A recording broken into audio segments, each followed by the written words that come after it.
20대 초반에 모 지방자치단체에서 제가 공직생활을 했습니다. 다양한 업무를 담당했는데 그 중에 하나가 하수도 준설이었습니다. 하수도 준설이 무엇인가 하면은 하수도 뚜껑을 열어서 그 안에 있는 이물질을 다 긁어내는 것입니다. 그렇게 해야 되는 이유가 있는 것은 장마가 되면은 이 하수구가 막혀서 물이 관통하지 않습니다. 그러면 범람해서 주변이 온통 오물로 뒤범벅되는 것입니다. 그래서 일상에서 그 작업을 하는 거죠. 또 이제 하질기가 되면은 그것을 덜어내야만 유충들이 서식하지 않습니다. 그 하수도 안에 이물질이 있으면 그 이물질이 유충들의 서식지가 돼요. 이처럼 우리가 보건위생을 위해서 환경을 정비해야 할 필요가 있는 것입니다. 그뿐만 아니죠. 우리 몸의 혈관도 하수도와 마찬가지입니다. 혈관의 흐름이 원활해야만 건강합니다. 근데 혈관이 막혀버리면 건강에 이상 징후가 발생하고 심한 경우에 목숨을 잃어야 하는 그런 위기를 초래할 수도 있다는 거죠. 그래서 우리가 혈관을 깨끗하게 하고 또 건강검진을 통해서 막힌 부위를 뚫어주는 그런 작업도 병행하면서 살아갈 필요가 있는 것입니다. 더 중요한 것은 말이죠. 그것이 아닙니다. 이 영적인 통로도 있습니다. 영적인 통로가 무엇인가 하면 하나님의 보좌에서 우리에게 부어주신 은혜가 우리에게 오도록 흐르게 하는 그것을 은혜의 통로, 영적인 통로 그렇게 말할 수가 있습니다. 우리는 상시로 그 통로를 늘 점검해서 투명하게 해두어야 합니다. 우리가 간절히 기도해서 은혜를 삼할지라도 그 은혜의 통로, 영적 통로가 막히게 되면은 우리의 삶을 전환시킬 수 있을 만한 그런 은혜가 임하지 못하도록 그 막힌 영적 이물질들이 방해를 한다는 것입니다. 그래서 우리가 하수도 준술도 해야 되고 혈관도 투명하게 관리해야 되고 영적인 통로도 우리가 관리해서 투명하게 할 필요가 있습니다. 우리가 하나님께 은혜 받는 방법은 40일 금식기도, 철야기도 그것도 필요해요. 더 중요한 것은 그 아무리 할지라도 영적 통로가 막히면은 헛살한 것입니다. 그래서 영적 통로가 투명하면은 상시로 하나님이 계속해서 은혜를 부어주시죠. 그리고 은혜가 부족함 없이 살아갈 수 있는 방법은 철야, 금식기도 이것도 필요하다는 것입니다. 더 중요한 것은 은혜의 통로에 영적 이물질이 막히지 않도록 투명하게 하는 일이 참 중요하죠. 저도 오늘까지 살아오면서 금식기도도 하고 철야도 하고 뭐 할 거 다 해봤습니다. 은혜 받는다는데 뭐 못할 게 뭐 있겠어요. 결국 제가 깨달은 것이 있었습니다. 그보다 더 중요한 것이 영적 통로를 투명하게 하는 것이다. 영적 통로를 투명하게 하는 방법은 무엇일까? 거룩하게 사는 거죠. 그래서 오늘 말씀에 영적 통로를 투명하게 하는 방법을 우리가 좀 알았으면 해서 말씀을 전하고자 합니다. 그렇다면 우리가 그렇게 간절히 사모하고 기도하고 몸부림쳐도 하나님의 은혜가 우리에게 임하지 못하게 방해하는 영적 통로에 막혀있는 이물질의 정체를 알아야 그걸 정리하죠. 우리 흔히 하기를 말하기를 때가 안 됐다 하지. 때가 벌써 지나갔습니다. 자, 우리는 항상 버스 간 뒤에 손 흔드는 식으로 신앙생활을 합니다. 영적 통로를 막고 있는 것은 뭐냐? 죄입니다. 에레미야 5장 25절에 보면은 너희 허물이 이러한 일들을 물리쳤고 너희 죄가 너희로부터 좋은 것을 막았다. 쉽게 말하면 하나님의 보좌로부터 우리에게 임하는 은혜를 우리에게 도달하지 못하도록 방해하는 영적 이물질이 죄라는 것입니다.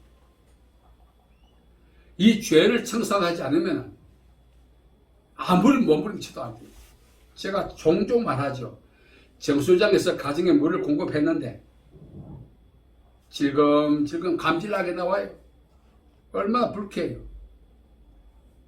그래서 이제 주민들이 항해하러 갔더니 정수장에서 정수된 물을 강력한 수압으로 배송하는 것을 눈으로 보고 갔어요. 그런데 왜 물이 감질나게 나올까요? 정수장과 가정의 수도꼭지를 연결시키는 그 파이프가 막혔어요. 그 막힌 파이프에 이물질을 빼고 나니까 물이 콸콸콸 나오는 거예요. 그럼 그 이물질이 뭐죠? 우리에게 적용한다면 죄죠. 그럼 죄를 처리하는 방법은 무엇입니까? 회개하는 것입니다. 우리가 하나님께 은혜 받는 방법은 은혜의 통로를 투명하게 하는 것인데 이걸 투명하게 하지 않고 금식하고 기도한다. 괴로운 거죠. 그래서 회개만큼 큰 은혜 받는 게 없어요. 우리가 은혜 받으려면 회개해요. 이 회개를 통해서 은혜의 통로를 확 뚫어놓으면 금식, 철야 가끔 해도 돼요. 그런 어떤 것 통상적인 그 과정을 안 거쳐도 은혜가 차원없죠. 그런데 은혜의 통로가 죄락받은 이물질로 꽉 막혀 있으면 그냥 감질나게 나와서 사는 게 힘들어요. 오늘 많은 분들이 은혜 생활하지 못한 이유를 아직 때가 안 됐다고 자꾸 그렇게 둘러대는데 때가 안 된 것이 아닙니다. 때는 언제부터냐? 예수 믿는 때부터요. 은혜의 생활은 예수 믿는 순간부터 시작되는 것입니다. 그런데 오늘까지 은혜도 경험 못하고 모태신앙, 멧대 신앙이어도 은혜의 흔적조차 경험하지 못합니다. 이 배후에는 죄라고 하는 것이 있다는 거죠. 이 죄의 이물질을 회개를 통해서 처리하고 나면은 지나간 시절 때가 안 됐다고 기다렸던 나의 어리석음이 세월을 죽였다는 사실을 그때 발견하게 된 것입니다. 많은 사람들이 때가 안 됐다고 하면서 언니의 통로가 막힌 것을 처리하라고 말하지 않고 때가 안 된다고 자꾸 말하는 그러다가 죽어버립니다. 언니의 생활은 언제부터 시작된다고요? 우리가 예수를 믿는 순간부터. 그때부터 왜 언니 생활이 안 됐을까요? 영적 통로가 막혀서 그랬습니다. 그래서 우리가 처음 예수 믿을 때 철두철미하고 회개하고 믿었다면 살아가면서 눈물을 흘릴 날이 없어요. 가슴 치며 통곡할 일이 없다는 사실입니다. 왜? 은혜가 넘치는데. 오랫동안 신앙생활하고 몇 대를 예수 믿고 못해 신앙인 사람들, 저도 몇 대 예수 믿었습니다만 왜 이렇게 힘들었을까요? 은혜의 통로가 막힌 것을 제쳐두고 금식하고 철야하고 남들 못하는 거 한다고 하나님이 은혜 주십니까? 남들 못하는 거 못해도 괜찮아요. 은혜의 통로만 안 막히면 은혜가 임하는 것입니다. 그걸 우리는 놓치고 산 거죠. 그래서 오늘부터 우리가 철야 금식 하십시오. 말리지 않습니다. 그러나 그보다 선행되어야 할 것이 있다는 사실을 제가 말씀드리는데 그것이 바로 회개라는 것입니다. 철야나 금식은요, 은혜의 통로를 투명하게 하지 못해. 다만 견디게 만드는 거지. 힘들어도. 은혜의 통로는 영적 이물질을 제거할 때부터 시작되는 것입니다. 그래서 회개가 은혜의 생활을 시작하게 합니다. 다시 말씀드립니다. 우리의 은혜 생활은 예수 믿는 순간부터 시작되고 그렇게 믿어도 안 됐다. 그러면 회개할 때부터 은혜 생활이 시작돼요. 이 두 가지 방법 외에 은혜 받을 방법이 없어요. 두 번째는 교만입니다. 세상에는 상극이 있어요. 음식도 상극이 있지 않습니까? 조선시대에는요, 왕들이 독살을 많이 당했다 그래요. 직접적 독살도 있지만 간접적 독살을 많이 했는데 그것이 뭔가 하면은 음식도 상극이 있는데 상극인 음식을 수다상에 올려서 주는 거죠. 먹고 나면은 건강에 이상이 오고 때로는 그것이 장기 섭취하면 죽게 되는 거죠. 영적 상극이 무엇입니까? 예수님께서 말씀하셨죠. 나는 마음이 온유하고 겸손하다. 그렇다면 상극이 뭐죠? 강팍하고 교만한 것. 영적인 상극이죠.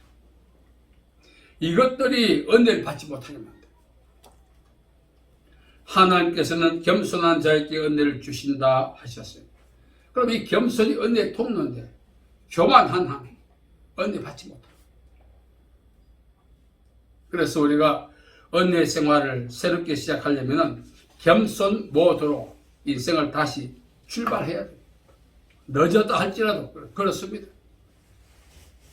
단 하루를 살더라도 남은 기간 단 하루 할지라도 겸손 모드로 살아서 하나님 주신 은혜를 체험해야 되지 않겠습니까? 뻣뻣하게 살다가는 하나님은 교만한 자를 어떻게 하신다고요? 물리치신다. 교만한 자는 은혜를 받을 수 있는 그런 기회가 주어지지 않습니다. 겸손은 종기의 앞잡이요 교만은 패망의 선목이라고 했습니다. 야고보 4장 6절을 말합니다. 그러므로 일렀으되 하나님이 교만한 자를 물리치시고 겸손한 자에게 은혜를 주신다. 겸손이라고 한 단어는 후무스란 뜻입니다. 후무스. 이게 뭔가 하면은 일항에 씨앗을 뿌리고 덮어두는 것. 일항에 씨앗을 뿌리도요, 덮지 않으면 새들이 먹여가지고 자라지 않습니다. 자아의 완전한 죽음을 이야기하죠. 겸손. 그래서 하나님 앞에서 겸손히 살 때 은혜를 받습니다. 우리가 돌아보면은 이 겸손 모드는 취하지 않고 내가 40일 기도 열 몇 번 했니? 신문에 광고를 냅니다. 광고 낼만 해요. 그 정도 한 사람 뭐가 있겠어요? 감히. 중요한 사실은 영적인 모든 것들은 숨겨놓아야 하는 것입니다. 오늘 우리가 살아가면서 하나님 앞에서 완전히 자아가 죽어야 돼요. 저도 보면 이 자아가 이게 반반 같아요. 지금도 이 나이 먹도록 자아가 죽어야 은혜가 오는 거죠. 그렇지 않으면은 은혜를 사모하는 건 자유지만 받을 수는 없어요. 중요한 내용입니다. 은혜는 사모는 할 수 있어도 받을 수는 없다. 왜 못 받을까요? 영적 통로가 막혀 있습니까? 이 물질로. 그래서 우리는 겸손해야 되는 것입니다. 하나님은 겸손한 자를 가까이 하시는 것입니다. 자, 상극이 존재한다 했습니다. 겸손은 겸손과 하나가 됩니다. 예수님께서 나는 마음이 온유하고 겸손하다 했기 때문에 겸손해야 은혜를 받아요. 교만하면 상극이 은혜를 못 받아요. 그래서 우리는 겸손 모드로 남은 인생을 살아가야 되는 것입니다. 아멘. 세 번째 은혜 통로만 이물질이 뭔가 오늘 말씀해 보면 완고함이 완고. 소위 말하는 내로남불의 삶을 사는 사람들이 상당히 많습니다. 내로남불의 삶. 자신은 대접받지 못하면 남은 자기를 대접 안 해. 자기는 용서받지 못하면서 자기는 용서 안 해. 완전 하나님의 말씀과 이율 배반적으로 사는 사람이 얼마나 많습니까? 오늘 말씀에 보면 10,000달란트를 탕감받은 사람이 나와요. 엄청납니다. 당시 유대나라 1년 총세액이 400달란트였어요. 요세푸스라고 하는 그 유대 사학자 말이가 하면. 그럼 10,000달란트 얼마입니까? 유대 나라를 25년 경영할 수 있는 천문학적 돈입니다. 그 돈을 누가 갖겠어요? 현재 대한민국 25년 경영할 만큼 그런 그 액수를 빚지면 여러분 갚을 수 있습니까? 저도 못 갚죠. 그걸 탕감받았어요. 그리고 이제 눌루날라 하고 나가다가 자신에게 100데나리온 빚진 사람을 만났습니다. 1달란트가 10,000데나리온이니까 그 100데나리온 얼마 안 돼요. 그 사람께 너 왜 내 채무 안 갚니? 그러니까 한 번만 봐줘 했어요. 안 돼. 맛 좀 봐야 돼. 이렇게 해서 감옥에 집어넣어버렸습니다. 이걸 지켜보던 사람이 왕이 가서 이 사실을 알리니까 왕이 소환했습니다. 너 아까 탕감받은 거 취소야. 여러분, 우리가 살아가면서 은혜 받지 못하는 것은 예수님이 내게 해준 만큼 남에게 해줘야 되는데, 예수님이 내게 해준 만큼 남에게 못 해준 게 죄라는 것입니다. 그게 완고함입니다. 저도 인생을 돌아보니까 예수님이 내게 와서 배워라. 나는 마음이 온유하고 겸손하니 목회해서 이 나이 먹도록 예수님께 배웠는데 배운 흔적이 하나도 없어. 어디 가서 예수님께 배웠다 말 못해. 하면 큰일 나. 배웠다면 배운 어떤 그 흔적이라도 있어야 돼. 흔적도 없어. 우리는 예수님께 받은 은혜 10분의 1, 100분의 1이 아니라 받은 은혜만큼 또 공유해야 돼. 용서 받았으면 용서해 줘야 돼. 사랑 받았으면 사랑해 줘야 돼. 근데 우리는 그렇지 못하다는 것입니다. 그게 은혜 받지 못하게 만드는 이물질한 사실. 저 사람 겸손한데요, 목사님. 예의 바른 것이, 겸손과 예의 바른 것 천냥지차입니다. 우리가 예의 바른 걸 갖고 그 겸손하게 하면 안 됩니다. 겸손은 하나님을 지향하고 예의는 사람을 지향합니다. 예의도 무시하면 안 돼요. 이 완고함이라고 하는 것은 은혜를 못 받게 만듭니다. 우리가 하나님께 받은 만큼 사람들에게 대별로 줄 수는 없지만 공유를 해야죠. 내가 용서 받으면 용서하고 사랑받으면 사랑하고 해야 되는데 안 된다는 것입니다. 거기다가 이제 한마디 더 하죠. 사람이 뭐 신도 아닌데 그렇게 얽어버립니다. 우리는 은혜 받는다면은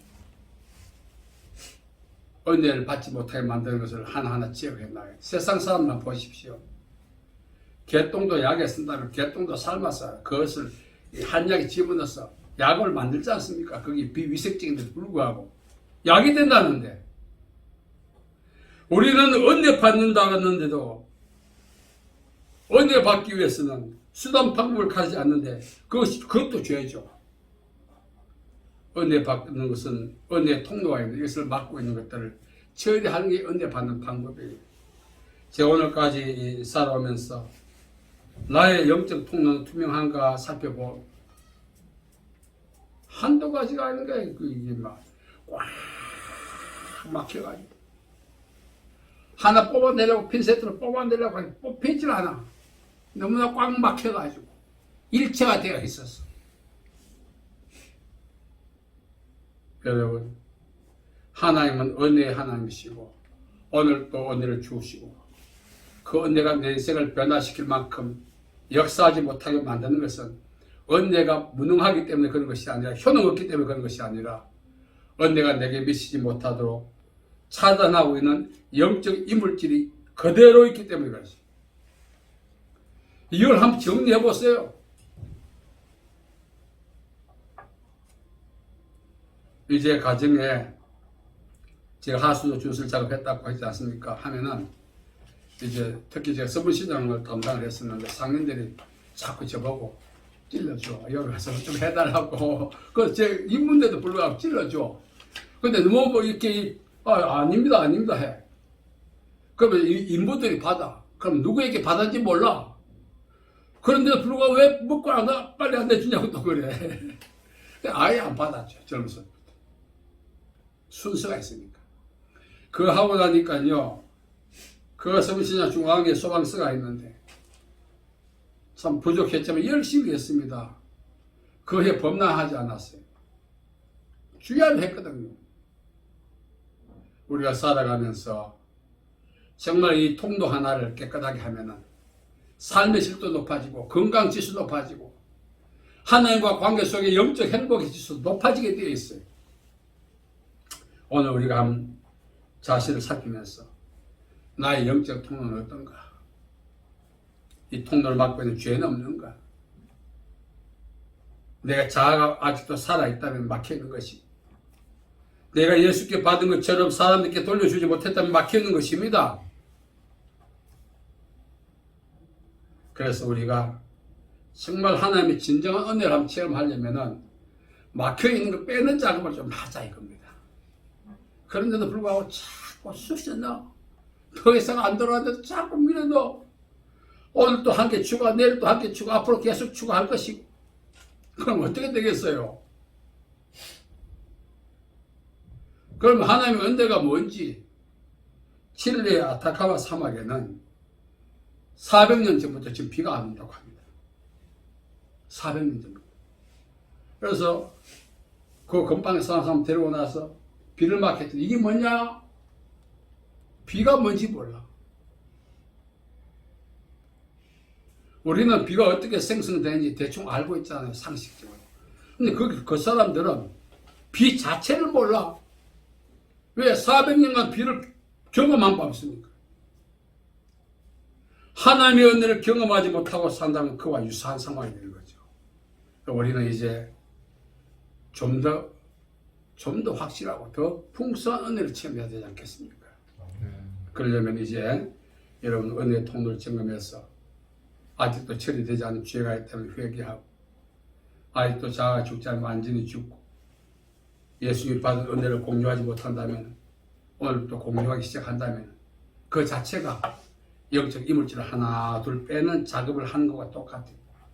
그렇게 살다 보면 어느 순간에 기도 안 해도 응답이 오고, 구했는데도 더 이상의 축복이 오고, 그런 날들이 우리 남은 인생에 있어야 되지 않겠습니까? 아멘. 그러한 축복이 우리 모두에게 있기를 간절히 바랍니다. 아멘. 살아계신 아버지 하나님, 은혜와 자비와 사랑을 감사합니다.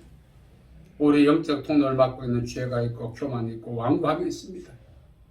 이것을 처리하고 하나님이 주시는 일상의 은혜를 늘 누리며 사는 저희들 에게 복 내려 주옵소서. 아멘. 예수님의 이름으로 기도하옵나이다. 아멘. 아멘.